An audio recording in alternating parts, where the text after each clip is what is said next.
Well, it's been some time, and I needed the rest. The date is November 18, 2015. I'm at a point in Washington, D.C., where I'd done all I could do. It was in the hands of Congress to then act. And in that context, I started to ask myself, well, really, what is politics? Now, you've been back here in Washington all these many years. What is it really all about? Well, I've mentioned this once before, part way. It really boils down to how you divide the pie. And that means who gets the money. And its determinant is pressure, which makes the deciding factor of how the pie will be divided. The next element to me is who can tell the best story. And both of them you can ask, and why, and why. And thus it's in that process you gain more support if you can tell the best story. Sometimes the stories are false, and sometimes they're truth, and sometimes, and most of the time, they're a mixture. And that is what is called the compromise. And in our system of government, it generally boils down to that, or we don't get anything done. So the art of the compromise, or the art of the deal, if you want to call it that, is critical. Well, the next thing I think is how deeply motivated you are in the context of survival. Some people don't have much to lose either way, and others, it's everything. In my case, it was everything. It's either that, I win, or I'm bankrupt. I was motivated. I had to win. There was no way around that one. And I believe that when we talk about this survival, it's either win or lose, it's eat or starve, and it is also how you're able to survive being abused to the degree you're abused or not abused. So there's a lot of factors there. But I really was motivated. Well, here I am, facing the reality that life is a battle and that we live in a battleground. That's for sure. It's called opposition in all things. We've been taught that as Mormon people from day one, because it's very clear in the Book of Mormon. And I've thought a lot about that. And C.S. Lewis made the statement that the enemy dash occupied territories. The enemy is always there. And therefore, that's what the world really is. We are dealing with enemies. And everyone knows how wonderful C.S. Lewis was, great English theologian and philosopher at Oxford. And in our culture, he's been quoted many times by various general authorities in their speeches. C.S. Lewis. Well, I, early in the game, in terms of the battle and everything, I'm thinking of The Law of the Jungle, written by Kipling. There's only just a little portion I'd like to quote. and that law of the jungle. This is the law of the jungle, as old and as true as the sky. And the wolf that shall live it may prosper, but the wolf that does not must die. As the snake that curdles the tree trunk, the law runneth forward and back. For the strength of the pack is the wolf, and the strength of the wolf is the pack. You boil that all down, is that there's got to be support. No one survives alone, whether it's the pack or whether it's the wolf. They're integrated. It takes all to make the law of the jungle work. Well, I would like to illustrate this better than anything that I know of, that most everyone in their life, sooner or later, ends up in prayer. The need for support beyond this life. And I prayed a lot, like most people pray a lot, depending upon their circumstances. But it was just the other day I ran across a prayer by General George Patton in Second World fame. He was the greatest field marshal in the entire Second World. He was the most feared by the Germans, and the German hierarchy realized he was smarter than any of their generals. He had this power within him, the will that Patton had. He was aggressive. Now, if I could define will is agency in action. That's what it is. Some people think things about, oh, I'd like to do this, and that's the end of it. Patton could act upon what he thought, and he was not afraid to act. He attacked. Or, for example, Montgomery, the British Montgomery, he would delay. We've got to make sure we have everything just right.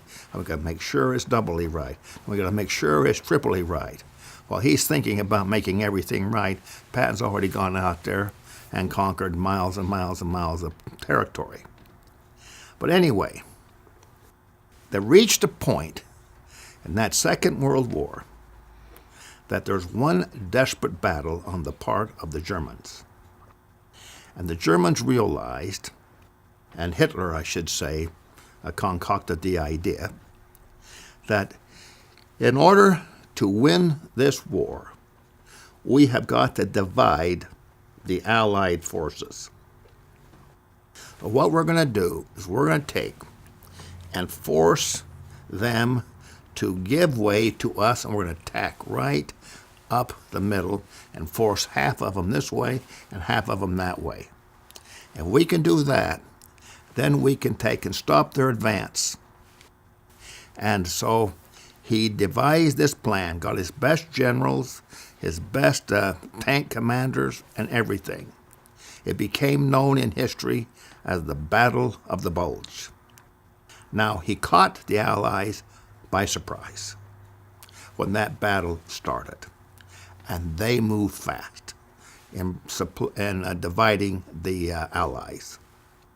Well, by the time they realized what was happening, Eisenhower flew from London to France to meet with the generals. And so how are we going to stop them? Well, only one way, and that was that they were smart enough not to meet Patton head on.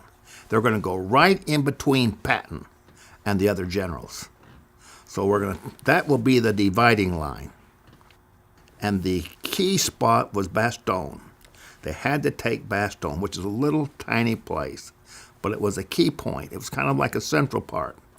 The Americans had quite a few people, soldiers that is, stationed at Bastogne, just in Belgium before you go over the German line.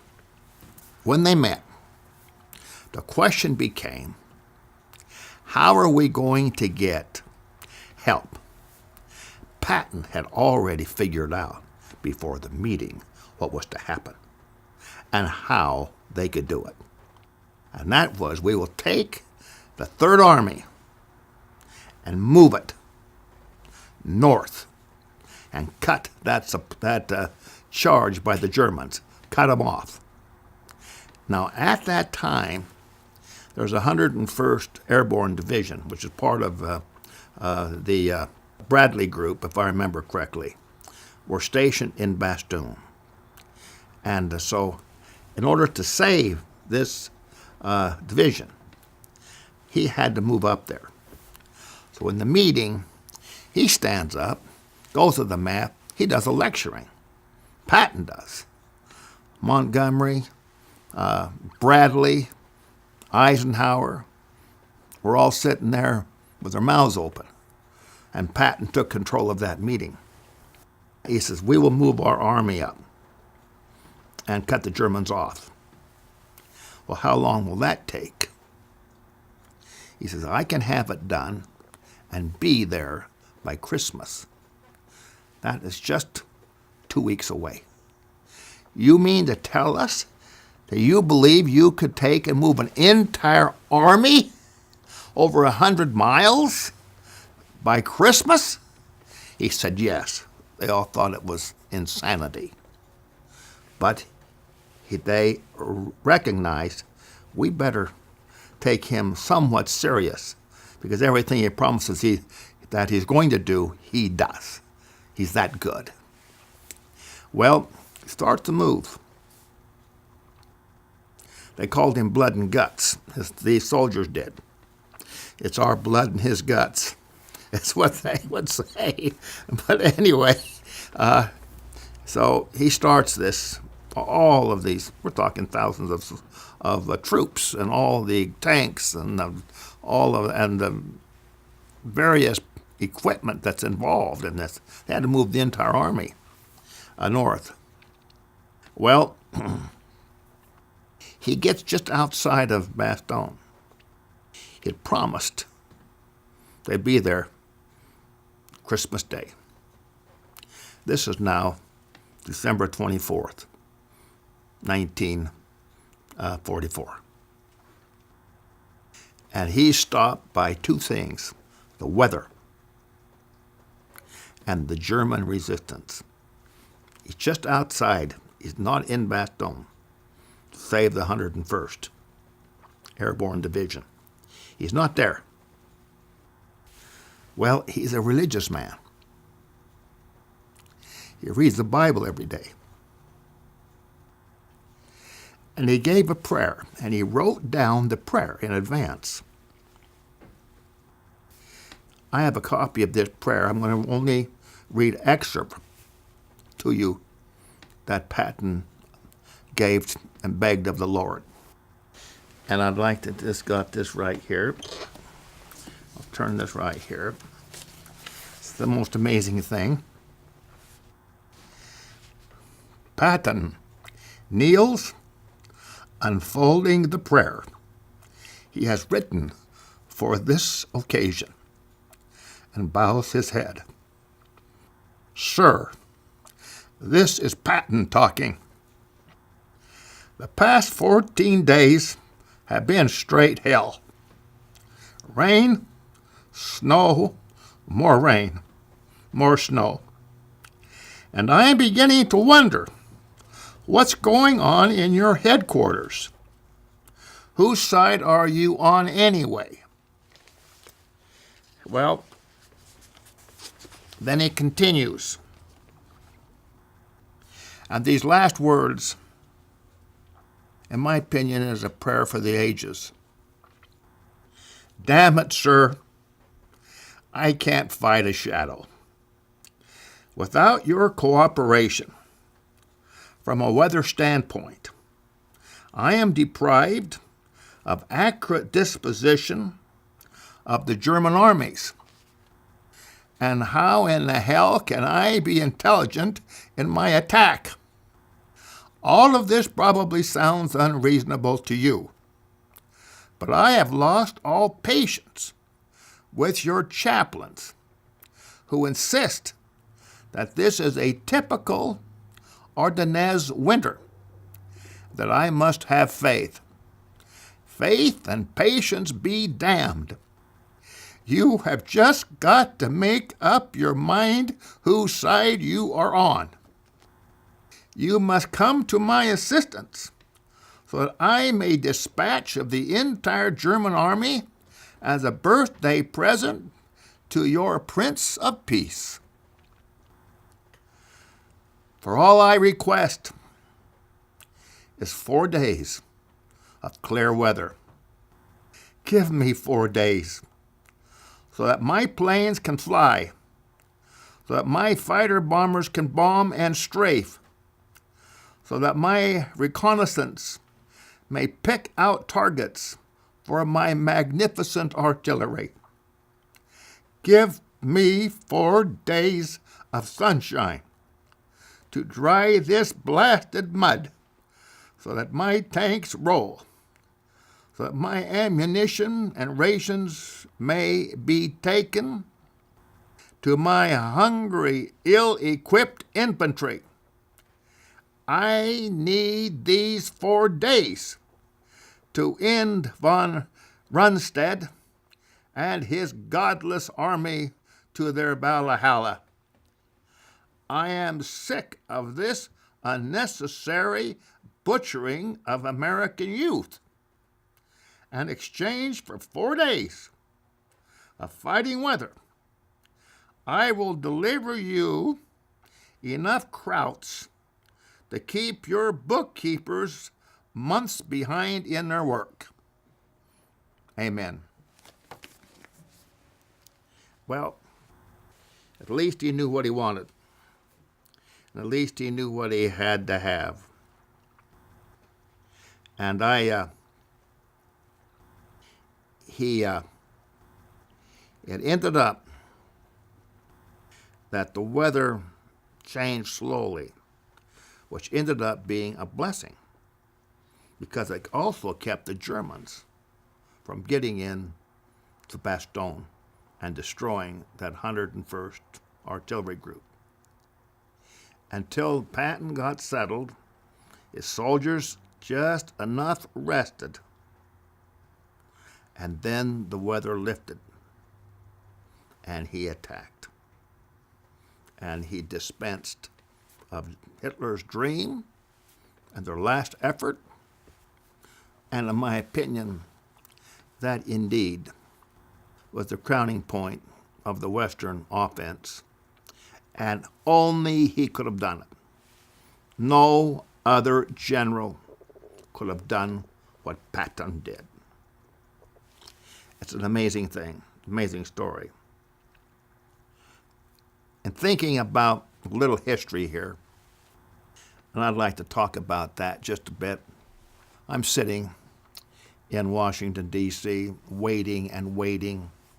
As a Kipling wrote, if you can wait and not be tired by waiting, and I was tired.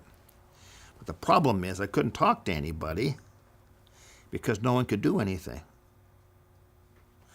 It was impossible to have anything done.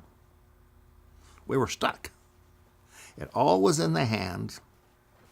5 Democrats, 4 Republicans in the Senate, 5 Democrats, 4 Republicans in the House. That's what it was all about. The Senate was on my side. The White House was on my side. Volpe at the Department of Transportation on my side. Everything was on my side except one thing, and that was the House of Representatives.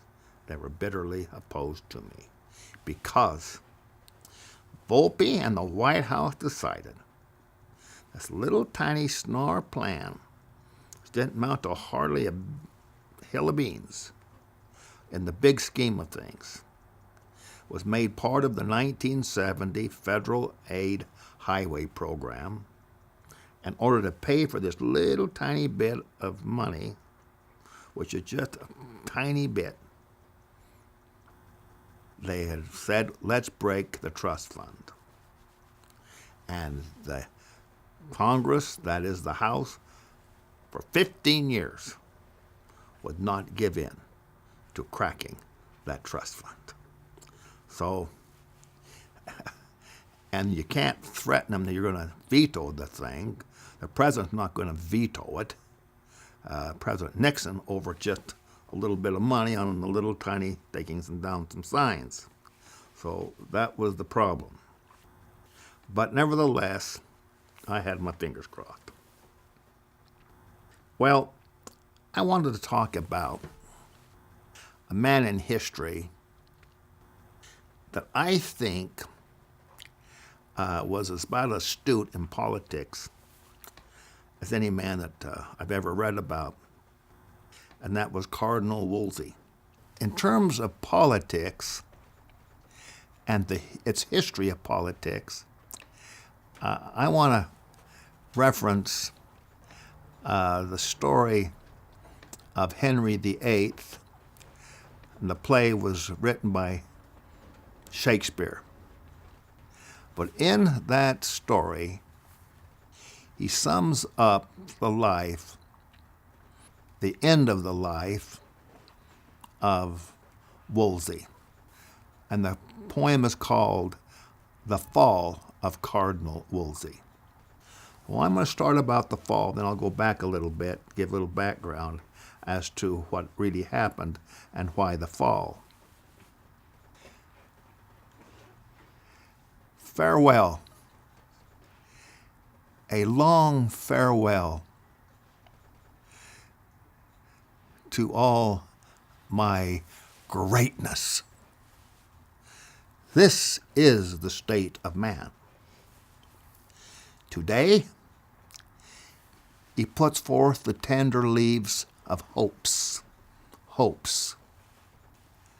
Tomorrow, blossoms, and bears his blushing honors thick upon him. The third day comes a frost, a killing frost.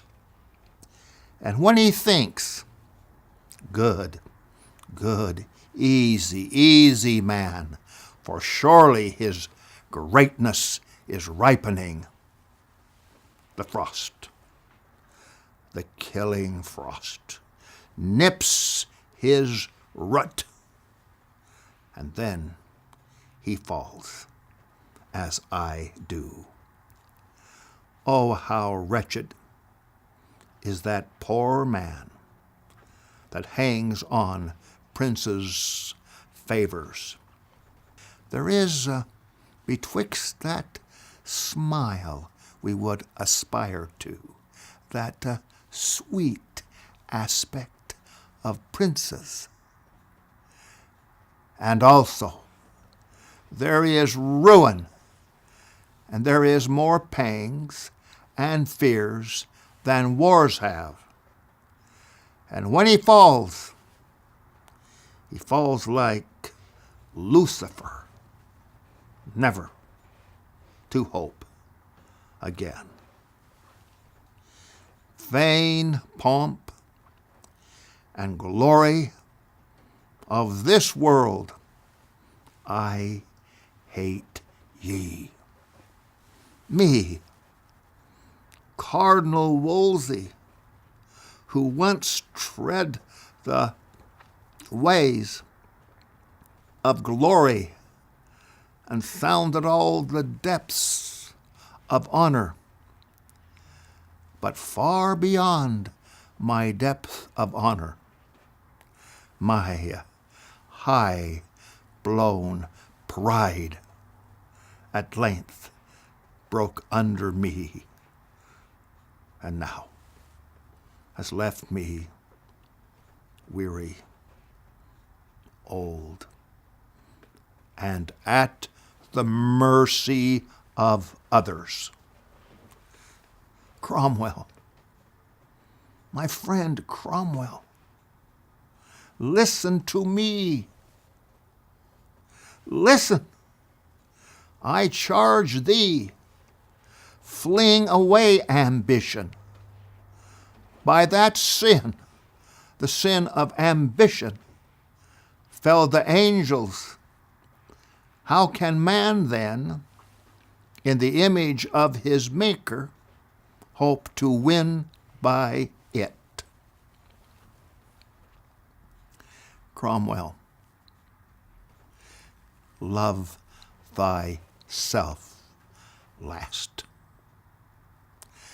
Cherish those hearts that hate ye. Corruption does not win more than honesty.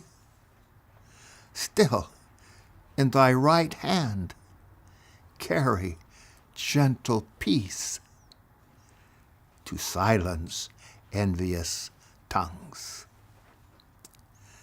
Be just and fear not. Let the ends thou aimest at be thy countries, thy gods, and truth. Truth above all. Then if thou fallest, O Cromwell, thou fallest a blessed martyr. There. Take an inventory of all that I have, to the last penny. 'Tis the king's, my robe, my goods, 'tis the king's. At this moment, my integrity is all I can pledge to heaven, and is all I dare now call mine own. Cromwell,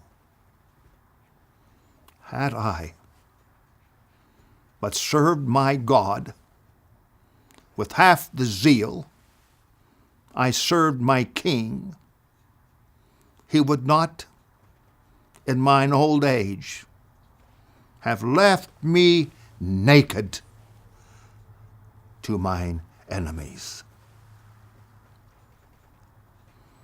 Farewell. Farewell to the vain hopes of the king's court. My hopes do now in heaven dwell. Well, who was Cromwell? He was the assistant to Wolsey for many years. And Wolsey was the number one man in Henry VIII's life while serving as king, and even prior to, for 2 decades, 20 years.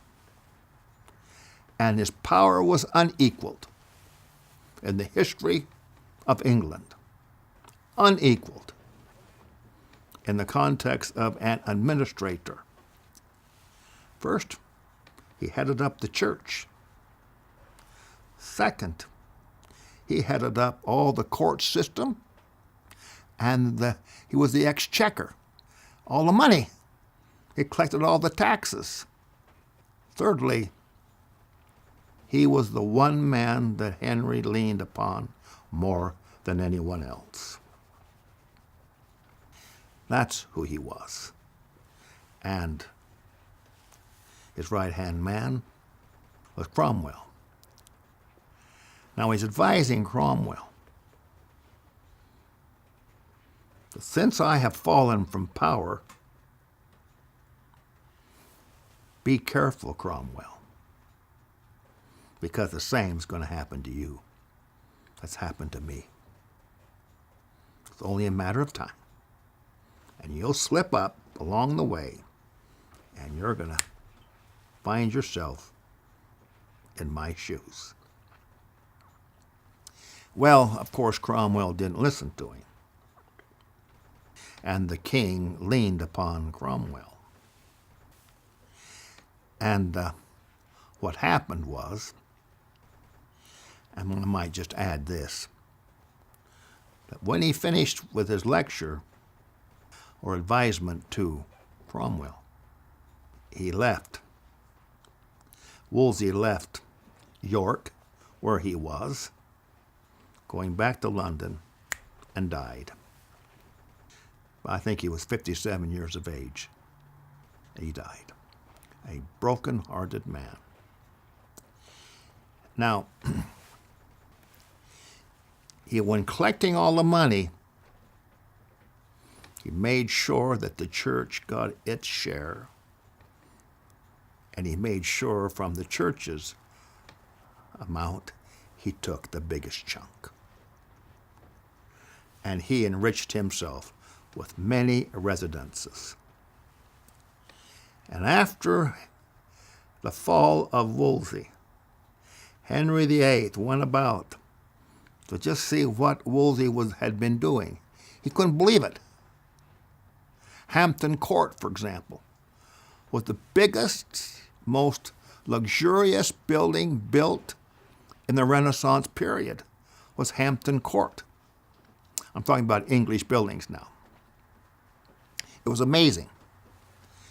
And Henry said, gee, look where I'm living, and look where Wolsey's been living. He's been in luxury compared with me. And so he discovered various residences. I can go on and on and on. I mean, he really did spend the money.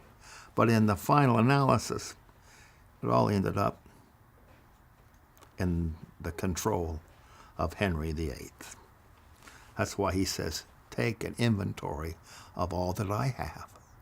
To the last penny, 'tis the king's. That was true. Now, what brought the fall down was that Henry, being married to Catherine of Aragon, she was Spanish, and she was smart. She was an elegant lady, and she was unable to bring forth a male heir.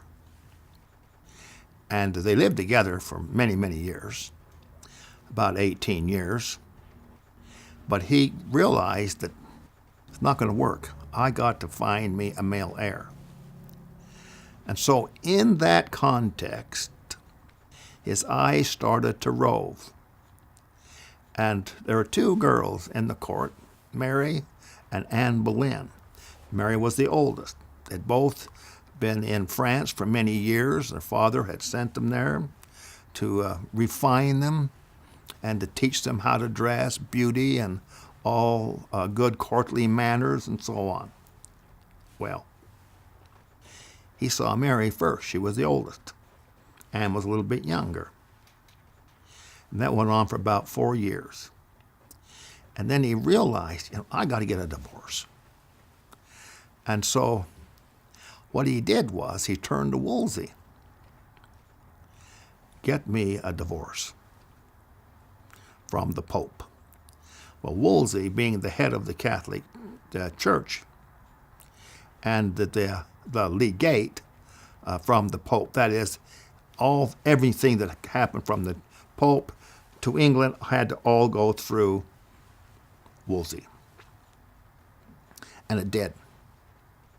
Well, in that process, to shorten things up, he was unsuccessful. Now, he worked at it for about 7 years, trying to get that divorce. In the meantime, Henry became very impatient. And so his eyes went from Mary and finally to Anne. Now, people think that the reason that the king, Henry VIII, wanted a divorce was so he could marry Anne. He'd fallen in love with Anne. That's not the case at all. The reason he wanted a divorce was because Catherine of Aragon could not supply him with a son. So he ends up getting the divorce, and then he marries Anne Boleyn. She produces a daughter, and she is named Elizabeth. The king was cold to both of them after that. greatly disappointed. Well, Anne Boleyn made the great mistake that many women make, frankly, is that she forgot who the king was. And she started to meddle too much into his world and didn't stay within her own world. And she has started to develop enemies because she was too self-assertive. Well, they talk about she was fiddling around with some men. I don't believe any of that. I am convinced that this was the real answer. And he got upset to the degree that she lost her head. Now, he got an act of parliament that his daughter Elizabeth would never become a queen. And that passed. Elizabeth was so smart, by the time she was 18, she could speak Greek, Latin, Spanish, French, and English, 5 languages. She was literally a genius. She was that precocious. Unbelievable. And she inherited from her mother and father their strength. That's where she was. So she was extremely formidable, an amazing human being. But he isolated her. Now he focused on another lady. Her name was Jane Seymour. Now, Jane Seymour was the perfect wife for Henry VIII. She was feminine, delicate. She was very supportive. She had the proper bloodlines, and she was somewhat plain, but she was wonderful all the way through. Like Socrates said, I pray thee, Lord, to make me beautiful from within. That was Jane Seymour, beautiful from within. He loved her. He loved her more than any of his wives, was Jane Seymour. Well, she gave birth to a son. That son cost her her life. She died in childbirth. Just broke Henry's heart to lose this wonderful woman that was his wife. Now the son was highly spoiled, rightfully so, and properly trained. Got the very best of everyone to work with this boy, teach him to be a king, worked beautifully. But he died at 16 of consumption. Now, at the death of Jane Seymour, he had to marry again. He was lonely. I've got to marry again. And I better get me another son. Well, when he married again, the son of Jane Seymour was still alive, but in poor health, consumption. Well, what happened was that the advice that Cromwell received from Wolsey, he overextended himself. And he recommended to the king that he marry Anne Cleves. She was from Holland. And they sent the court painter over, painted her picture, brought it back, but he exaggerated her beauty. And so when they finally meet, which, by the way, she had to come all the way across the English Channel, and that first night in bed, he reaches over to touch her, but he can't do it. He pulls his hand back. The next day, he says to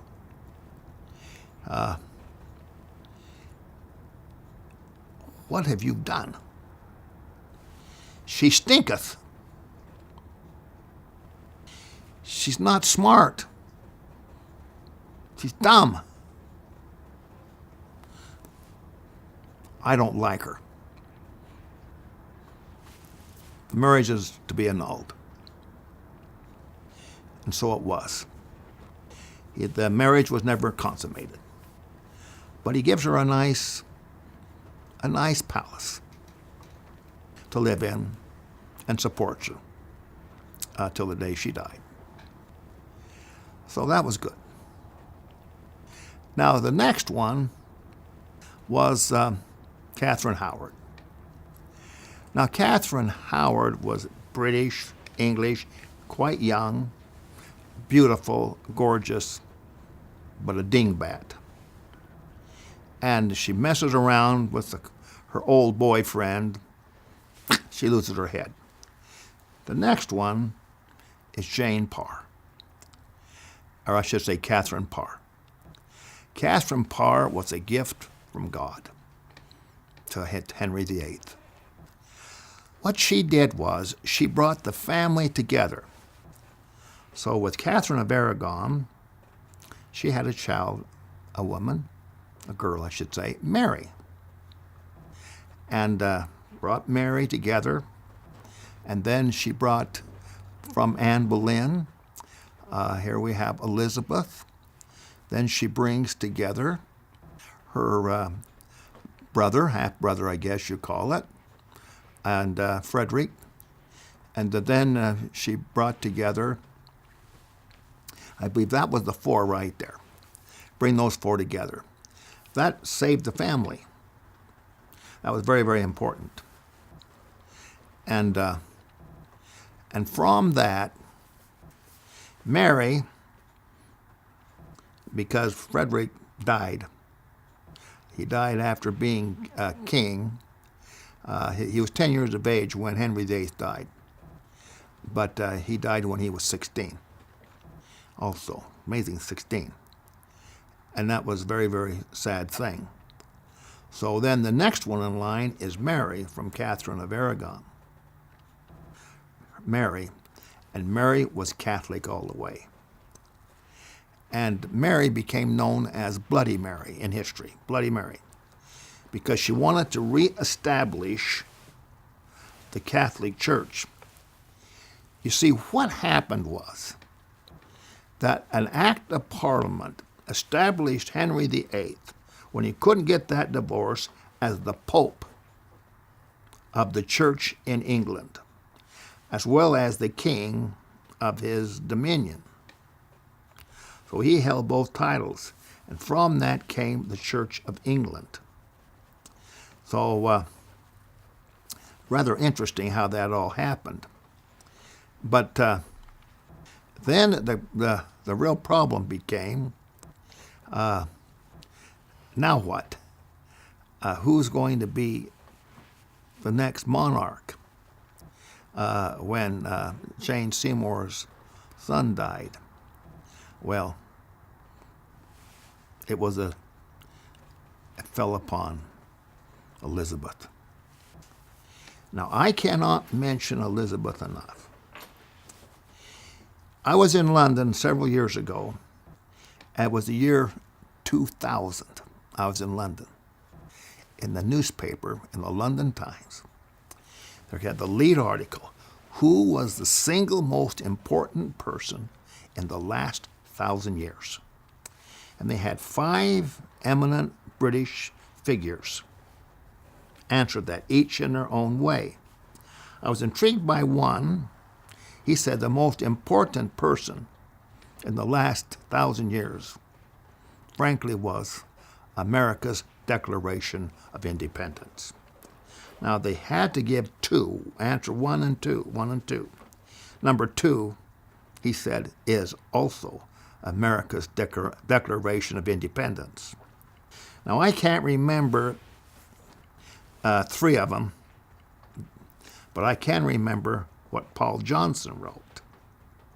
And Paul Johnson, I believe, is the greatest living historian in the world today. It's my personal opinion. I have a lot of his books, as many as I can find and get my hands on. I've got in this house.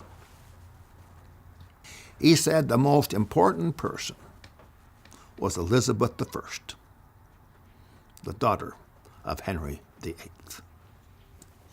Now, because of what she did, she never married. She maintained that she was married to only the English subjects, but not to a man. She would not permit her life to be marginalized. She was the queen, and she was going to remain that way until the day she died. And she was also known as the Virgin Queen. Now, a number of things that she did, but to single out a couple that I think are very important, and then we can move on. Number one, she defeated the Spanish under her rule, the Spanish Armada. So then Spain, instead of being the dominant, most powerful nation in the world, that changed like that. It was now England. And from that, what she did was this. The Spanish, when they settled and started to move in and take control of South America, etc., etc., what they did was they went for gold only. Gold, gold, gold, gold, gold. And therefore they enriched the monarchy in Spain. And the monarchy was interested in that. But Elizabeth was smarter than all of them. She said this, I will not put up any money. You go settle North America, but I'm not going to finance it. You go to the city of London, which would be our Wall Street in America, and you get the money. All I'm going to want is just a percentage, and it was very reasonable, of the take. So what they did was they invested in North America, in roads, in all kinds of things, in getting land, growing cotton and growing this, and all kinds of projects. They invested in North America to make money. So she allowed the people of England to benefit from North America directly, as she did directly. So she wasn't selfish. She was magnanimous and gracious in all aspects. Now that determined the difference. So when these colonies were settled, it was agreed that these American colonies, that they could each write their own constitution. So each colony wrote its own constitution, and each one had its own parliament. Now, she only said that what we will do is we will determine who the governor's going to be. Now, in exchange for that, we will protect those colonies with our navy and our army from the French and from the Spanish. We'll protect them. And she did. So she laid the foundation for America to grow. And without her, where would we be today? So when the Constitution of the United States was drafted, all Madison did was just take all 13 of these individual constitutions and brought them together under one. Therefore, he had the support of all the states in doing so. And that's what brought about, I think, America being America. Well, what brought on the Revolutionary War was that they were losing money. It cost too much money to supply the Navy and the protection of the armies to protect these colonies. So they wanted a more fair, equitable share of the take. And the way they considered we should do that is through taxation. And the Americans revolted against it. And that brought on the Revolutionary War. Well, I think I've told enough of the story, and so that you get a picture of it, how great she really was. Now, Margaret, who was Henry VII had 4 children, Arthur, Henry, Margaret, and Mary, 4 children. From Margaret came Mary, Queen of Scots, from that line. And so that when Elizabeth died, She had no children. Who was going to assume the power? They went back to the third child, Margaret, and her posterity. She married a Stuart in Scotland. And from that line came James I, who was James VI, the King of Scotland, but James I in England. And that brought the amalgamation of Scotland and England under one rule. And that first ruler under these two separate countries became James I, the King of Scotland, James VI. That's what brought these two countries together, following the death, of course, of Elizabeth. And from James I, we get the King James Version of the Bible. And he retained Protestantism in England as well as in Scotland. And so that's a little bit of, I think, important history. But there's so much intrigue that's gone on that I haven't had time to even think of mentioning. So now here I am. I'm in Washington, D.C., and I'm waiting for answers from Congress.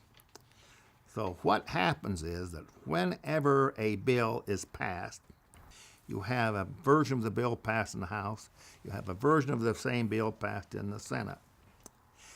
Very seldom are they the same bill. These two houses will just make changes, if nothing if only it might be just to prove their own individuality. But in my case, it was a big difference, a huge difference. In the House version, there was no money, period, for billboards. They proposed a study, a commission study to come and study the bill. Well, they've had the bill for all these many years. Now they want to study it for 2 more years. That was what 3M's proposal was to the House of Representatives. Study the bill. Study it. Study it. Don't do anything hasty by taking down signs. That passed the House. The Senate passed it exactly what I wanted. Provisions for what the President of the United States and the administration set forth, John A. Volpe, etc. And that was, we're going to start taking down billboards and we're going to open that trust fund. And we're going to do that. So it was a deadlock. So they started to meet in conference. How it works is that the majority leader of the Senate chooses, in this case, because it was a big bill, the Federal Aid Highway Act. That's a lot of money, all kinds of aspects. 9 conferees, 5 Democrats, 4 Republicans. The House, the same thing, 5 and 4. But they're apart on one thing, that breaking that trust fund to pay for taking down billboards. Well, the truth of the matter is that the House is going to win this one. Because all they got to do is hold out. Because they know that the President of the United States is not going to veto that bill, that huge, massive bill, over one little tiny sliver of $150 million to be able to take down signs. Well, that's not going to happen. So, but what can I do about it? When conferees meet, you don't talk to them. They don't talk to the press. They don't talk. They're sworn to secrecy, so they can negotiate without pressure. They can just come together and work it out between themselves, between the House and the Senate. You don't talk to them. So my hands are tied. Volpe can't talk to him. No one can talk to him unless they phone and ask someone for information or something like that, where they all agree that that phone call would be reasonable. Then that's different. But that's about it. So no one knows what's going on. Everyone's guessing at best. Now I am getting very, very nervous. And my gut tells me I'm going to lose. Volpe says we're going to win. It sounds good, but I don't believe it. Now I'm going to agree with him. Oh, I'm so glad to hear that. Yes, and and I'm positive as, to encourage him, but I don't believe it. And so the question became, to me anyway, there's a quotation that goes, an American proverb, a political proverb: if you can't lick them, join them. But there's a Scottish proverb, and that is, better bend than break. Better bend than break. And I got thinking about the latter one. Better bend than break. So I ask myself, what can I live without? Well, rather than to answer that one, I says, well, what do I have to have? What do I actually have to have? Well, I gotta have just compensation for the billboards. I can't give up my right under the Constitution. But I've been representing these sign companies in the state of Utah. And they've supported me. Not with money, but just to go along with me. And it gave me more of a standing in Washington. So I got to stick out my neck. If you're going to cut my head off, it will be because of the sign companies, not because of me. It's got to be the combination. We got to stick together. So I'm not going to give up that I would fight for them as if I were fighting for myself. And I stuck with that approach all the way. Now, I'm thinking of a compromise now. So I ask myself, what will 3M and some other big sign companies not give in to? They're not going to give in to that study, that commission study. They're not going to give in to that because the house is sold on that. So the question becomes, how can we bring this together? And I said to myself, I believe, and if push comes to shove, if a compromise comes about, that, are you, Doug, willing to let the big sign companies have their study commission? I said, yes. If there's enough money and a program set forth where we can start taking down signs with small sign companies. So this is the way it would have to work. Number one is that the states that acted first to implement the federal law, keep in mind, the federal law is not between me and the federal government. It's between the federal government and the states. Then it's between the states and me. I have a contract with the state of Utah.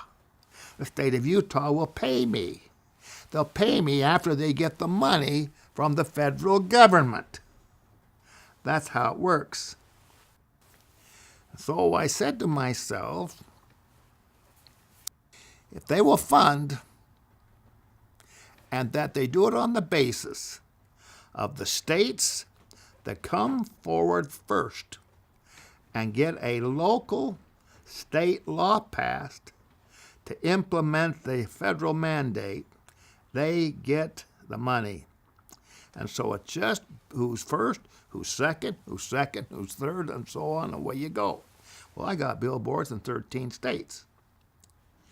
But I could survive just on Utah, frankly, if worse comes to shove, and I can wait for these other states. But in the meantime, I said to myself, what I'll do is once that federal law is passed, is I'm going to go to these states, and I'm going to start working to get these states to get a federal law passed within the 13 states where I had signed. I'm not going to sit around and hope for the best. I'm going to cause things to happen. All right. So anyway, will again. It's acting, you know, on your free agency, to act upon an agency in action, in other words. And I'm going to exercise all the willpower I got. So once that federal law is passed, I'm not home free, far from it. I got to now go to all these states. And those states are going to have to receive the money, and then they're going to have to appraise the signs. But if I get to the state and say, listen, if I'm willing to help you in getting your federal bill passed, I think you ought to consider me and take my signs down first. That was in the back of my mind. That's what I'm going to do. Put me first because I'm doing more to get the bill passed within your state. Now, if they don't pass a bill, the federal government's going to hold back federal funding, 10% on highways. So states are going to pass the bill. They're going to scream and holler and everything else, but they're going to pass the bill because they'll have to contribute part of the money to pay for the signs. It's not going to all be federal government. It doesn't work that way. They'll have their share, probably about 10%. So anyway, the time is going by, and I'm thinking, how do I approach this grand compromise? Well, the key two senators happened to be Sherman from Kentucky and Baker from Tennessee. Those two, John Sherman Cooper. It's actually John Sherman Cooper from Kentucky and Howard Baker from Tennessee. Well, if I got to go to John Sherman Cooper, this will be a mistake because he's holding out. He's not going to budge. Baker's a different ballgame. He's more political than Cooper. Cooper believes in ideology. But Cooper is the right man, and he has a seniority, and he's in that power position. But he might be willing to listen to a compromise. But I got to wait. Well, September goes by. October goes by. Now we're into November. The pressure. Articles in the paper. On and on we go. What is going to happen? I don't know for sure. But I've got this feeling within me, without that compromise, that it will go totally against me. So something is better than nothing. That was my thinking. For myself as well as these sign companies, small sign companies. Well, who can I talk to? Talk to Volpe? No way. Because then he'll let up. I want him just to keep pounding. I can't talk to anyone in the White House. I can't talk to anyone in government, period, about this. But I got to wait for the right moment and the right person. So I concluded that right person is not Howard Baker himself. It's Howard Baker Jr. himself. It is his chief of staff I've got to talk to. Now, they all know who I am. There's no problem with that. Been in so many articles written, and I'm part of their conversation Goes on and on and on. I knew that.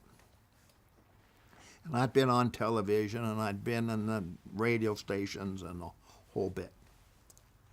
Well, so we get now into the middle of November, and I'm getting antsy, very, very much so.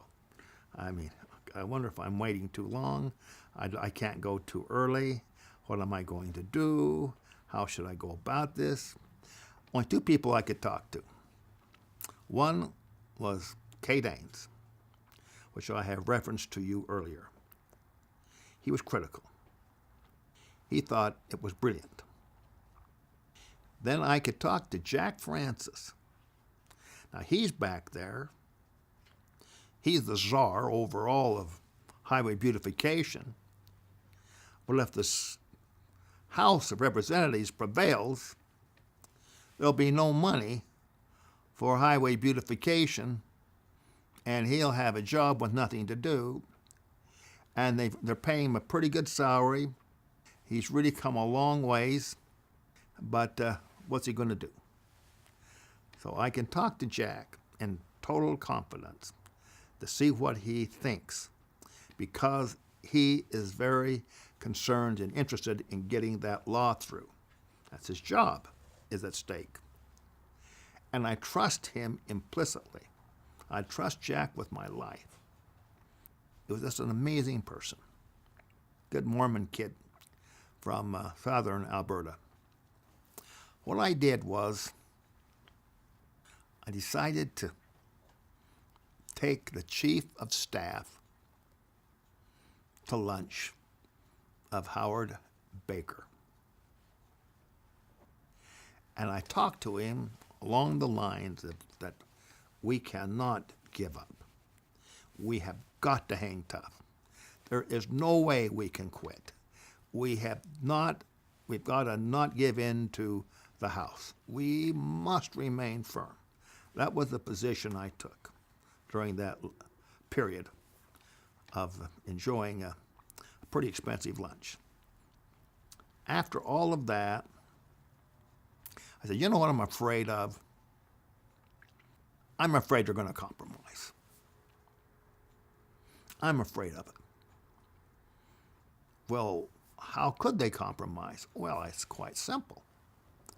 They could satisfy the big sign companies, real easy, with a study, a 2-year study. That's worthless, meaningless, and name it. Think about President Obama. The big issue of the debt. So they get an expensive commission set up. They get some of the most talented people in the country, former senators and former congressmen, and they had staff under them to do a complete study of how we can eliminate or start the process of reducing our debt. And both Republicans and Democrats, and the Democrats were in control. What happened? After 2 years, they issued their report. And here's how we can do it. Here's how we can bring our country in balance, our budget in balance. Here's how we can do it. And here's how we can start whittling on the debt. And we can have this debt paid off. I think they had it something like 20 to 30 years, something like that. Paid off. But we got to live within a budget and start paying down on the debt. Of all these suggestions, and they covered the complete waterfront, how many suggestions did President Obama accept? Not one. That is how important a commission is. It doesn't mean a damn thing, to quote using that word from Patton. Nothing. It is a waste of money, of time, and false hopes, and that's the reality. They're useless. Everyone is useless, and it's been that way since the beginning of politics. Well, so here we are. So then I said, and as far as I'm concerned,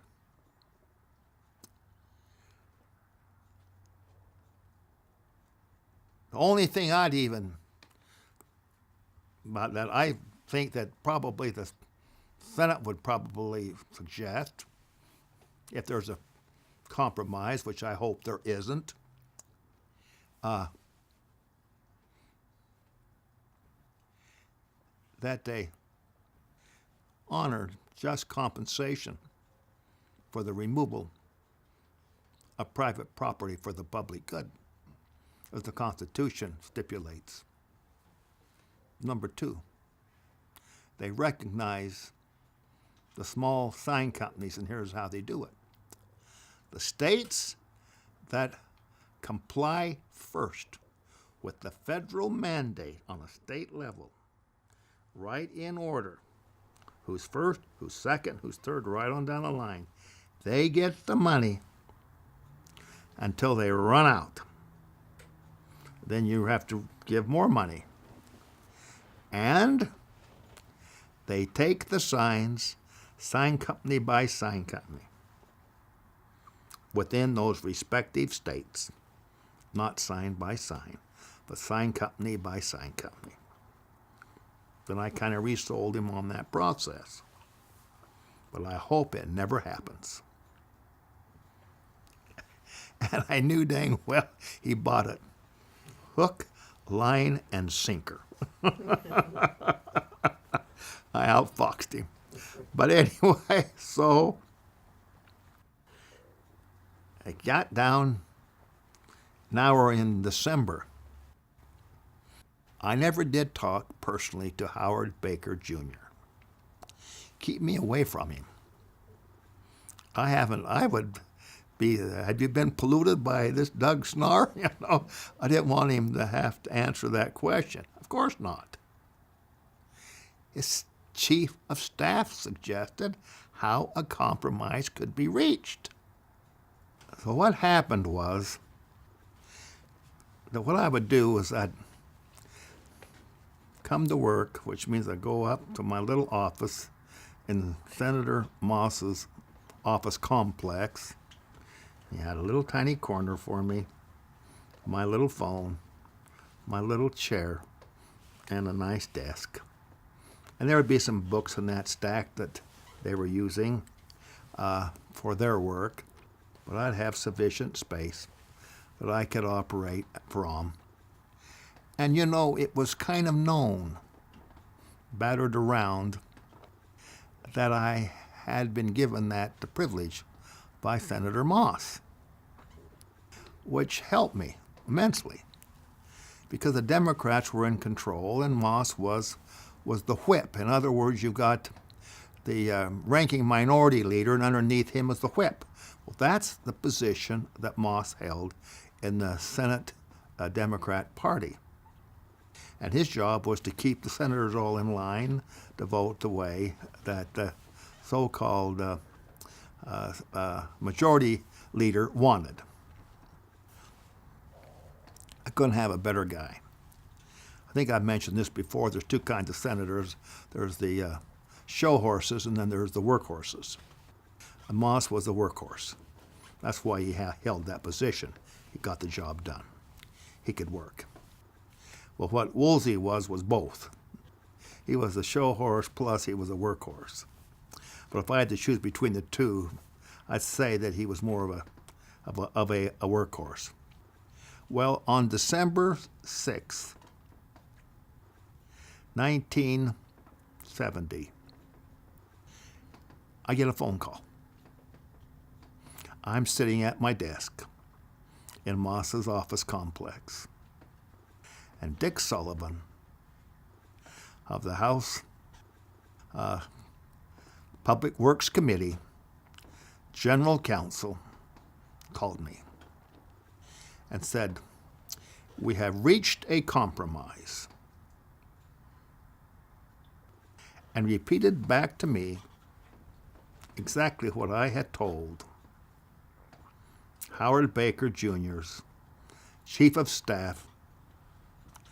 And there's one change that in the money end of it, instead of it being $150 million to start off with, it would drop to $100 million. That's a far cry from what originally Moss and I talked about, I think it was 10 or 15 million, I can't remember exactly, to go up to 100 million. So all I know is when he says, Doug, he said to me, you've been honored in all of our conversations, all these months. No one has ever spoken bad about you, not one person. You've been honored. And I think I know you as well as anyone, more than anyone in that conference. And I just broke out and cried. Couldn't help it. He says, you'll be taken care of. Money will be sent to Utah. That'll get things going. And I expressed my deepest gratitude to him. And told him I was sorry that I got a little bit rambunctious with him when he asked me to go home because there's no way I could win. And I really went after him, which I've already mentioned on an earlier disc. And how do you express it?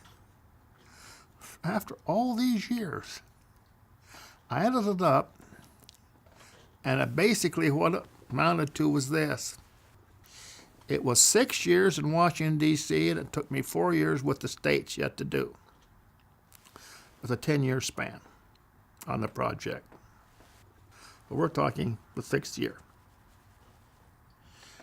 When I went back to her apartment, told Carol, I think we can maybe get back to Salt Lake before Christmas.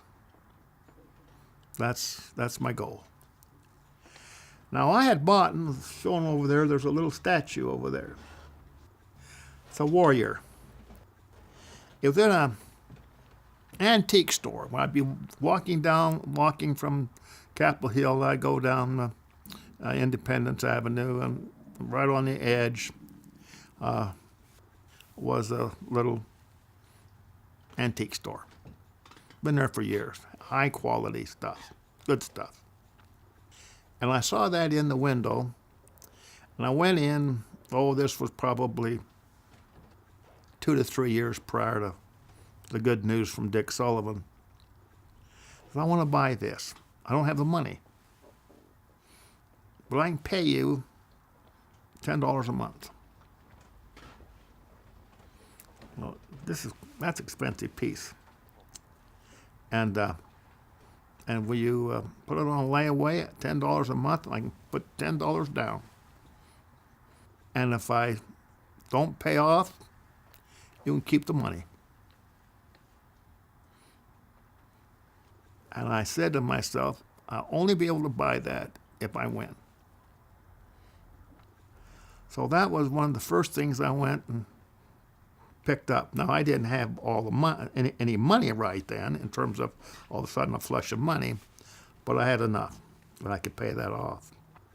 And I knew because what had happened, I could call the bank and just said, just stick the money in my account, and they would do it. But then there's a chair over there. Beautiful, beautiful armchair. And that was in the finest furniture store at that time downtown Washington, D.C. And it reminded me of Carol's father, my father-in-law. And I'd gone in there, about at least 2 years before. So I want to buy this chair. I don't have any money, but I want to pay on it so much a month. The same story. If what I'm working on goes through Congress, I'll be able to pay for it. If it doesn't, I won't be able to. You can keep the money. And I can't recall what those monthly payments were, but I think they're about the same, somewhere in that neighborhood. Now, in order to get that chair back, I went to the U-Haul company. We had my Chevrolet Suburban, and there was on the back of it, well, you could hook into it, a tow situation. And I rented a U-Haul trailer and went and picked up that chair over there. And we hauled that across the country. Well, then the process became to go to each one of the people that were really instrumental in me getting this bill passed the best I could. The list was quite long, but I just felt like that I had to personally sit in front of them and thank them. I remember going to the head of Dick Sullivan was the general counsel for the House Public Works Committee. I wanted to go to the head counsel for the Democrat side of the Public Works Committee. And he was really just, Doug, I've never seen the likes, what you've done. There's two things I remember. These expensive lobbyists come in here, Ford Motor Company, and he rattled off a bunch of names. They're lazy as hell. And he said they would lean on us and everything else. You didn't do that. You came in and gave us language. Here, insert this in the bill. I had the language written what I wanted in that Senate bill, right to the comma and the periods. There it is. And basically that's what went in. And he said, you've forgotten more how to work than these guys know. And he said, but you know how this government works, really? He said, it really is a bunch of cogs and everything that are loosely fitted. They're not tightly fitted. They're loosely fitted. Therefore, there's give and take. And it allows for somebody like you to come. But when you started, because I remember when I first met you, you didn't know anything. By the time this bill is passed and everything, you are a pro. You're better than about any lobbyist I've ever talked to. You are. It's loosely fitted. So a guy like you can get in the cracks and you can wiggle and work your way through to victory. And I've done enough studying politics in other nations and how they work. They're all tight. But our system is loose. And it also means that there's going to be mistakes made because of that. But also, there's space there for a Doug Snarr. He can fit into these cracks and get what he's after accomplished, provided he sticks with it long enough. And you stuck with it long enough, and you brought all the powers together. And you won, Doug. You won. You get everything you wanted. You got all that you're ever going to need. Congratulations. I think I'll stop there.